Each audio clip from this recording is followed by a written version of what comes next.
بہار میں مالی اعتبار سے کمزور ہو رہے مساجد کے ائمہ و مؤذنین کا کوئی پرسان حال نہیں ہے، یہ کہنا ہے کل ہند ائمہ مساجد بہار کا۔ ائمہ مساجد بہار کے صدر مولانا سجاد احمد ندوی نے حکومت سے مطالبہ کیا ہے کہ وقف بورڈ کے زیر اہتمام مساجد کو لایا جائے اور ائمہ و مؤذنین کے تنخواہوں کا انتظام وقف بورڈ کی جانب سے کیا جائے۔ واضح ہے کہ وقف بورڈ کچھ مساجد کے ائمہ و مؤذنین کو تنخواہ دیتا ہے، لیکن باقی مساجد کے ائمہ و مؤذنین کی تنخواہوں کا انتظام عوامی سطح پر کیا جاتا ہے۔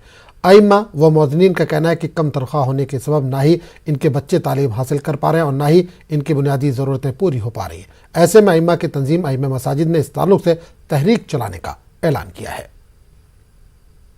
تنخواہ کم ملتی ہی ہے، مل بھی رہی ہے، اس پر سرکار توجہ نہیں دے رہی ہے۔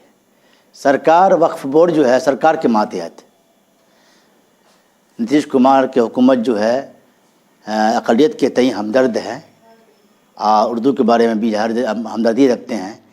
اگر وہ امام کے تئیں ہمدردی رکھے، اس کو وقف بورڈ کے تحت اس کو ائمہ کو جو تنخواہ ملے تو بہتر ہے۔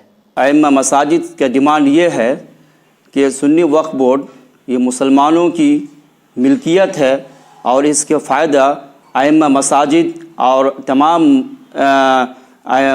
مسلمان کی ملکیت ہے، اس میں فائدہ ہونا چاہیے۔ ڈیمانڈ یہ ہے کہ سنی وقف بورڈ کو یہ چاہیے کہ معاشی حالات جو امام کی خراب ہے اس کو تنخواہ بروقت کم سے کم 25,000 ہونی چاہیے تاکہ وہ اپنے بچے کو اور پڑھا سکے اور اچھی سے اچھی تعلیم دلا سکے۔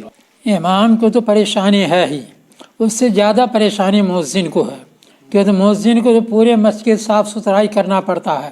کوئی بھی موسم ہو، برسات ہو تو اس میں اور کیچڑ اس کو پھینکو، یہ کرو وہ کرو۔ اس لیے میں وقف بورڈ سے اور اس کے ساتھ ساتھ وزیر اعلیٰ ان سے بھی مؤدبانہ گزارش ہے کہ اس پر توجہ دی جائے اور وقف بورڈ پر سختی کے ساتھ اس پر یہ کہا جائے کہ امام اور مؤذن کے تنخواہ پر غور و فکر کیا جائے۔